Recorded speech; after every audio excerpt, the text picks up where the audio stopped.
What's up, you guys? Welcome to Transformation. My name is Glaude, and I lost over 160 pounds, going from obese to beast.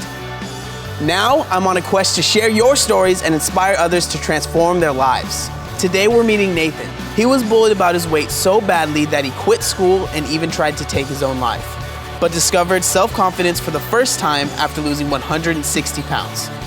Welcome to Transformation.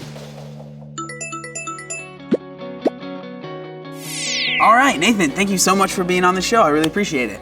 Thanks ever so much, mate. No, it's an honor to be on here. So, all right, man, I'm excited. So one of the main topics that you talk about a lot that attributed to maybe your weight gain was being bullied throughout school.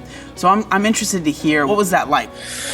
To be honest, it was it was the toughest time of my life. The bullying got so bad in school to the point where I actually ended up having to leave school in the end because the bullying was that bad. I actually ended up sort of getting into a really bad bout of depression after that. So yeah, it was awful. Do you think that the bullying maybe attributed to you gaining some weight? Do you think it kind of, played hand in hand?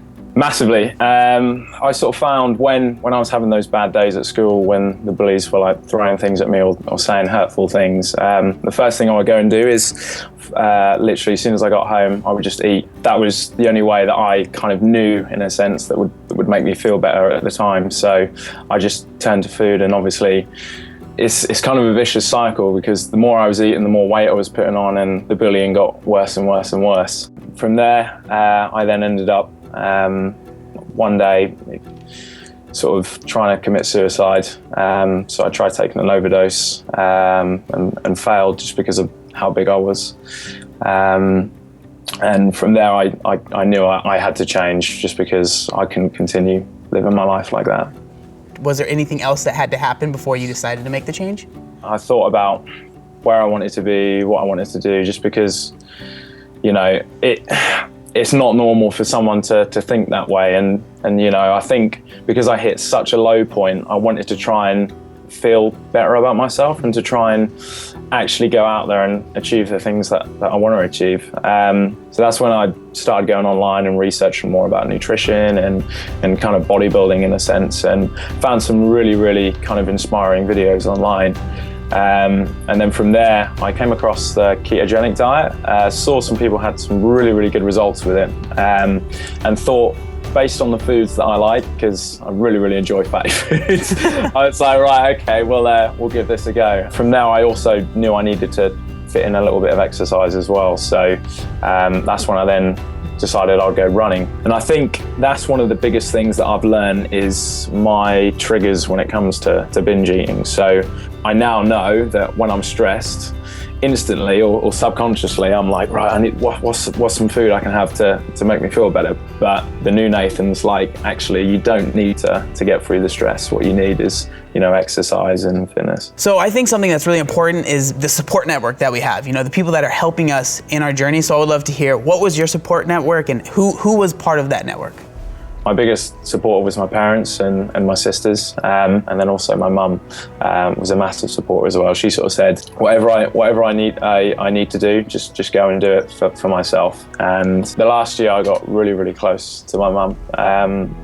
We obviously found out that she was diagnosed with pancreatic cancer, and the doctors said to us, roughly, she's got about a year. So that was quite devastating in the sense that we'd gotten so close over the last year. Like, she'd helped me massively on my journey to where I am today, and she unfortunately passed away. So I took it pretty hard, just because of everything that we went through on a holiday and everything that we're going through now. And I'm not gonna kind of give up in the sense of what I want to do and my kind of goal that I want to achieve, which ultimately is to just inspire other people. Well, I mean, she seems like an amazing woman, and I mean, it shines through with you. You've been raised right, and that she loved you and that you love her. Yeah. That's amazing. So I'm interested to know what your goals were when you first started, and now that you're a few years into your transformation, have they changed at all? My goals from when I first started was just to lose weight, but now it's like operation fill out loose skin, and hopefully I want to end up on a bodybuilding stage one day. So that's the goal. What's your biggest tip that you can give to someone that wants to go through this same journey that you've been through? Biggest tip I would say is to just believe in yourself. So many people instantly go into something with a negative mindset. So they think, oh, I can't lose weight. You know, I've tried all the time. Well, if you're saying that you can't do it, then you're instantly setting yourself up for failure. If you say, right, do you know what? I am going to do this, and this is how I'm going to do it. I'm going to build an action plan, and these are the steps I'm going to take. And if along the road that they don't work, that's fine, because I'm then going to do something else to help me try and get there. And I think if you take that outlook, look at it in a positive way, that is going to massively help you on your transformation journey. All right, Nathan, thank you so much for being on the show. I really appreciate you being on here, man. Thanks ever so much for having me. It's been an honor that you guys invited me on here. So I want to say thanks to obviously you, John, and to Quest Nutrition as well for having me on. It's been a pleasure. I think there's some really important lessons that we can learn from Nathan's story. Lesson number 1 is how he understands his triggers so well, and that he understands what he needs to implement to keep from his triggers controlling him. I think that's really huge. Lesson number 2 is that there's always more to life. I think it's incredible that Nathan went through bullying and then went through depression and then he went through almost ending his life. And I think it's just really important for people to understand that no matter what you're going through, there's always more to life and there's always more that you can accomplish. Thank you guys so much for watching. Make sure you like, comment, and please subscribe to hear more awesome stories just like Nathan's. Thank you so much for watching, and I'll see you next time.